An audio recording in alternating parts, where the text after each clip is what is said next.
see what's going on. Aaron. Okay, thank you. There you go. There we go.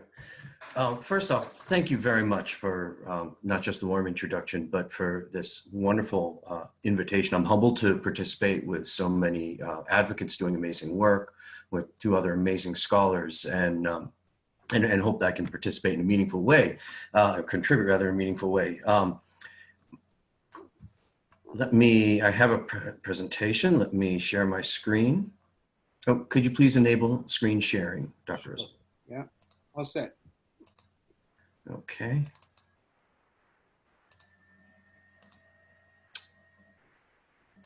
Here we are. As I see my role in these debates, I'm an advocate for children. I'm an advocate for stopping the over-policing, the criminalization, and the racialized treatment of children. And my role primarily is as a researcher first. So I want to discuss some of the empirical research that I've contributed over a number of years, as well as many others, that looks at potential harms of SROs.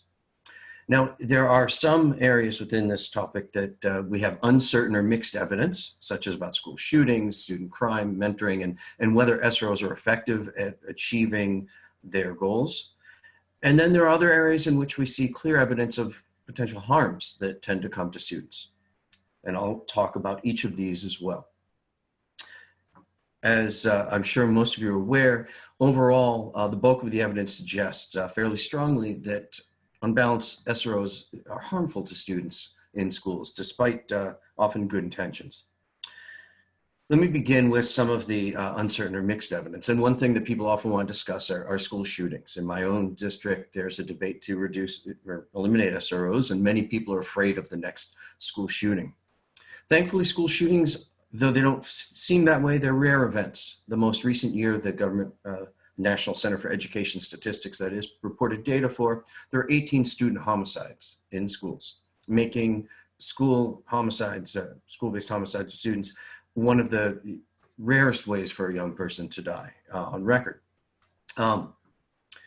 In 2017-28, according to the CDC, there were more. There were 31 homicides from multiple victim events. This was an unfortunate, horrific, tragic year.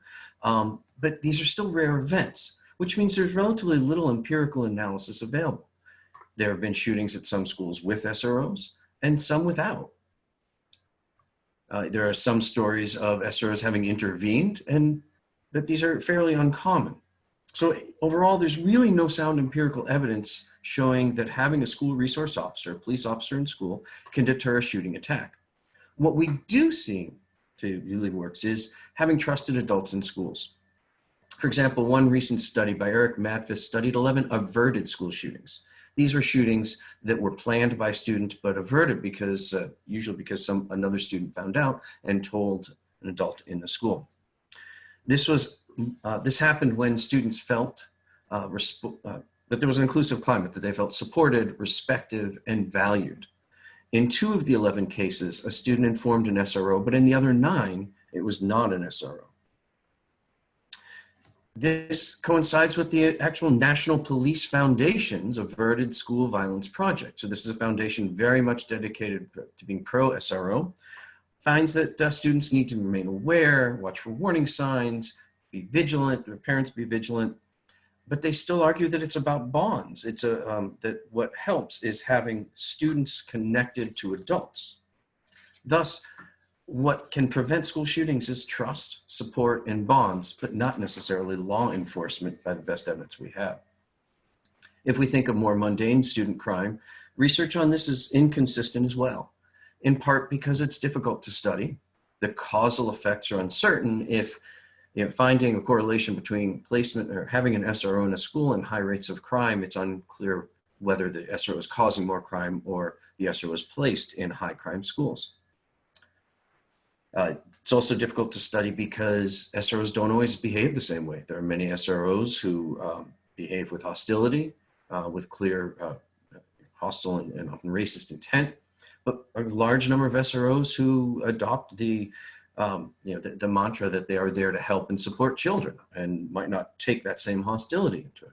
I've observed many such SROs in my research.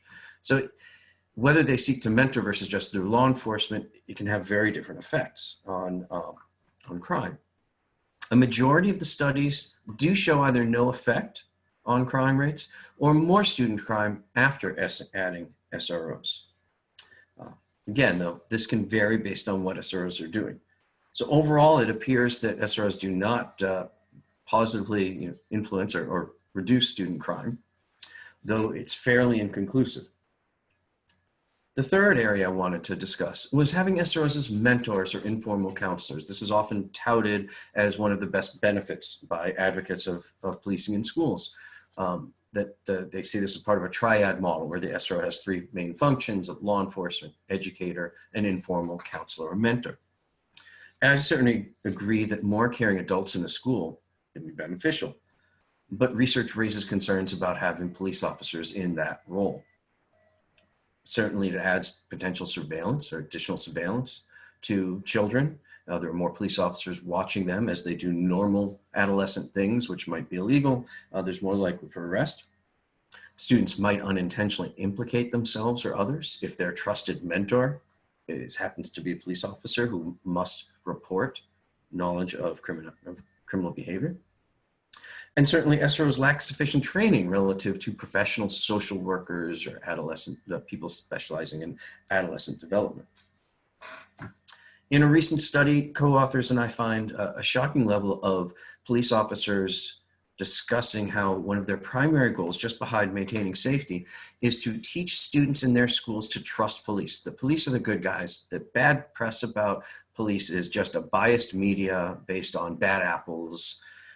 And they try to teach this. And we have many concerns, particularly for youth of color who are being taught in their schools that police are the good guys, arrests are the fault only of criminals and other things, who then take that potential learning into their communities and be met with hostility, have it contrast with their lived experience. So there are a number of areas where it's still unclear. There may be some benefits, but it seems on balance there are severe concerns. There are other areas where results seem very clear, such as arrests. Putting more police in schools leads to more arrests, particularly for minor crimes, such as simple assault and disorderly conduct, resisting arrest without any underlying charge. The minor things, not serious violence, and particularly for Black students. There are many reasons why. Having a police officer there every day means it's easier to detect offenses, certainly, but it also means there's more opportunity for escalation, more opportunity for a student having a bad day who's going to yell at whatever adult that is in their way, and that happens to be a police officer who can't stand to have their authority questioned because that makes them seem weaker, which can be dangerous, and it leads to criminal behavior, or in the eyes of the police officer at least. Another cause is that when we put SROs in schools, there's a very subtle shift of focus and climate of the school, where behaviors become more likely to be seen as legal issues rather than social or mental health. And I'd be happy to illustrate that if I have more time and question and answer with examples from research that I've done. Another area where we see clear harms of putting police in schools is with increases in exclusionary disciplines such as suspensions. Now, the National Association of School Resource Officers, NASRO, which is the largest organization for SROs, argues that SROs should not be doing discipline in schools. And yet in the most recent nationwide survey from the Department of Education, 63% of secondary school administrators report that SROs do in fact participate in discipline. In a recent study, co-authors and I found, while doing research in a jurisdiction with an MOU stating that SROs don't participate in school discipline, that these SROs say they don't do discipline.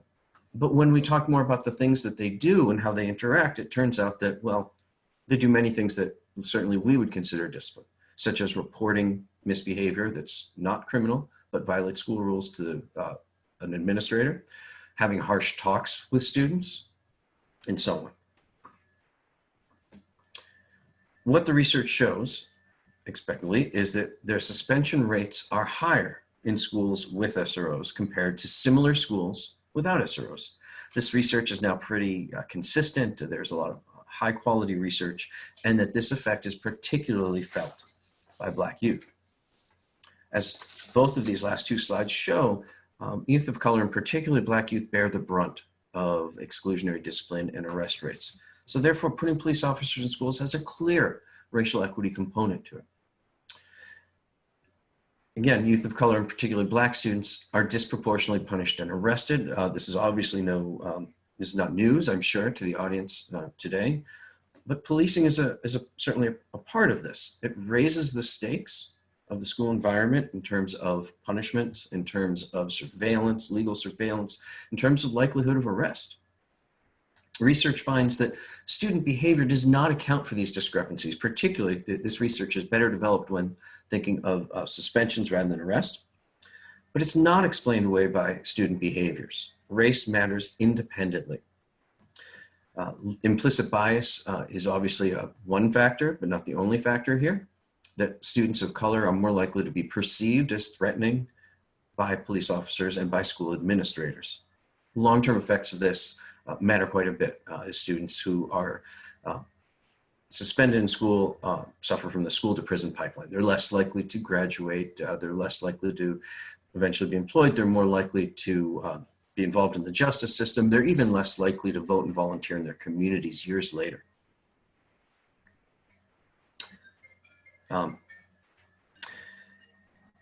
Also, when thinking about racial equity, we need to think about the extent to which police officers are watching. In research I've done, I've heard many SROs tell me that they're particularly concerned about students of color who might have a negative view of police, and so they want to build bridges. But what this means is they're spending more time with youth of color, particularly with Black youth, and therefore those youth are receiving more surveillance. In a recent study, some co-authors and I found that police officers stationed in different schools had different perceptions of threat and what their job was to protect against. In mostly white schools, the officers believed that their job was to protect the innocent students from external threat, such as a shooter, but maybe an angry parent or kidnapper. In schools with mostly youth of color in them, the SROs saw unruly students as the threat itself that needed to be policed. Clearly a racial component and leading to inequity. Before concluding, I also want to talk a little bit about school climate, because this is extremely important in thinking about how to best protect students, maintain school safety, and improve learning environments. School climate matters so much in terms of having connections between students. This climate refers to connections between students and each other, students and teachers, feeling supported, feeling listened to and respected. In subtle ways, the presence of police officers can make school climates less inclusive. Despite good intentions among many, it can still reduce trust, reduce bonds, and undermine rather than promote effective behavior management. Again, we see greater risk of this in our research in neighborhoods where police are distrusted, and also in areas following acts of police violence. So as I'm running out of time to conclude, I'm looking forward to more discussion. Again, I see my role here is summarizing some of a deep body of research evidence, which points to more potential harms than potential benefits to students of having police officers in schools, particularly with those harms particularly falling on students of color. Across the country, there are areas seeking to shift resources from SRO programs to emotional, social, and academic supports, which would be of enormous benefit to students. Thank you.